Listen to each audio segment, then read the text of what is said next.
So now what is Java? So Java एक most widely used high level programming language है जिसको Sun micro system द्वारा C और C++ का use करके बनाया गया था। क्योंकि जब जेम्स गॉसलिंग C और C++ लैंग्वेज का यूज कर रहे थे तो उनको लगा कि इनमें कुछ प्रॉब्लम्स हैं जो दूर होनी चाहिए। इसीलिए उन्होंने एक नई लैंग्वेज को इन्वेंट किया और उसका नाम रखा गया ओक। और बाद में इसका नाम इन 1995 में ओक से जावा कर दिया गया।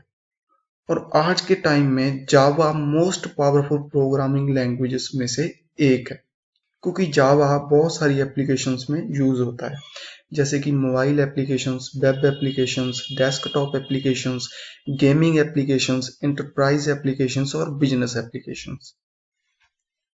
फीचर्स ऑफ जावा।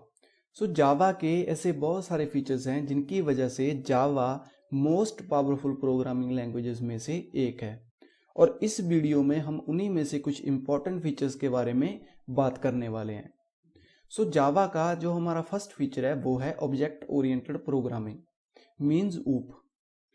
अगर आपने सी लैंग्वेज पहले पढ़ी है तो आपको पता होगा कि उसमें अगर हमें किसी ब्लॉक ऑफ कोड को रीयूज करना होता था तो उस कोड को हम एक फंक्शन के अंदर लिख लेते थे और उस फंक्शन को सिंपली उसके नेम से कॉल किया जाता था। यहाँ पर भी उस कोड की जरूरत होती थी। इससे बेनिफिट ये था कि उस कोड को हमें बार बार नहीं लिखना पड़ता था और इससे हमारा टाइम भी बच जाता था और हमारा कोड भी ज़्यादा लेंथी नहीं होता था। बेसिकली प्रोग्रामिंग का मतलब ही ये है कि हम अपनी प्रॉब्लम्स को इजीली सॉल्व कर पाएं। बट जैसे जैसे हमारी प्रॉब्लम्स बढ़ती गई उनको फंक्शनल ओरिएंटेड प्रोग्रामिंग के थ्रू सॉल्व करना थोड़ा डिफिकल्ट हो गया था।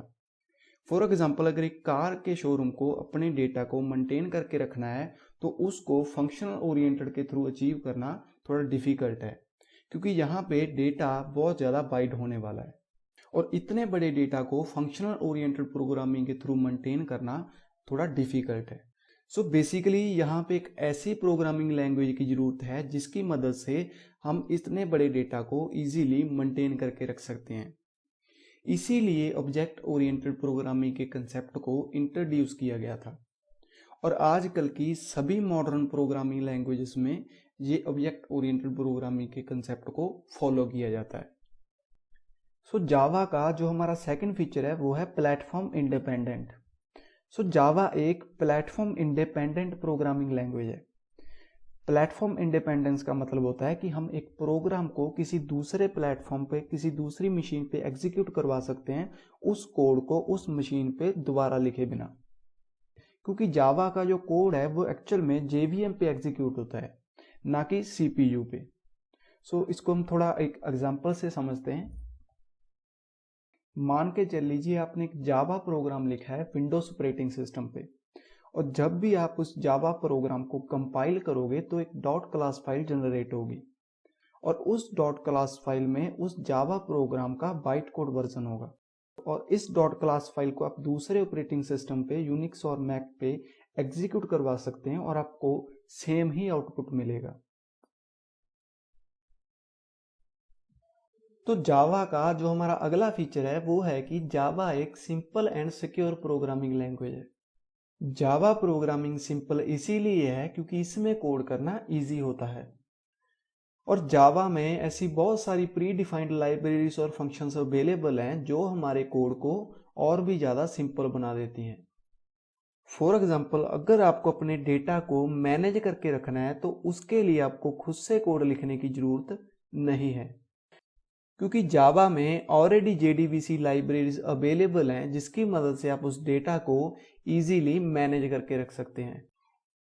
और इसके साथ ही जावा में कुछ ऐसी टेक्निक्स भी हैं जिसकी मदद से आप उस डेटा को सिक्योर रख सकते हैं।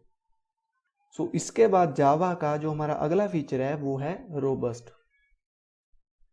जावा में एक गार्बेज कलेक्टर होता है जो ऑटोमेटिकली मेमोरी मैनेजमेंट का काम करता है। फॉर एग्जाम्पल, अगर आप जावा में एक ऑब्जेक्ट क्रिएट करते हो तो वो ऑब्जेक्ट आपकी मेमोरी पे सेव होता है और उसके बाद उस ऑब्जेक्ट को डिस्ट्रॉय करना होता है ताकि मेमोरी फ्री हो सके किसी दूसरे ऑब्जेक्ट के लिए। और जहाँ पे गार्बेज कलेक्टर उन अनयूज्ड ऑब्जेक्ट्स को डिस्ट्रॉय करके मेमोरी को फ्री कर देता है। और इसके साथ ही जावा में एक्सेप्शन हैंडलिंग भी होती है, जिसकी मदद से हम कुछ एरर्स को इजीली डिटेक्ट करके उन्हें सॉल्व कर सकते हैं।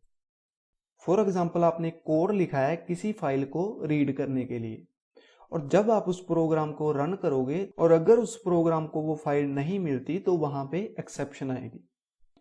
तो जावा में इस टाइप की एक्सेप्शंस को इजीली हैंडल किया जा सकता है।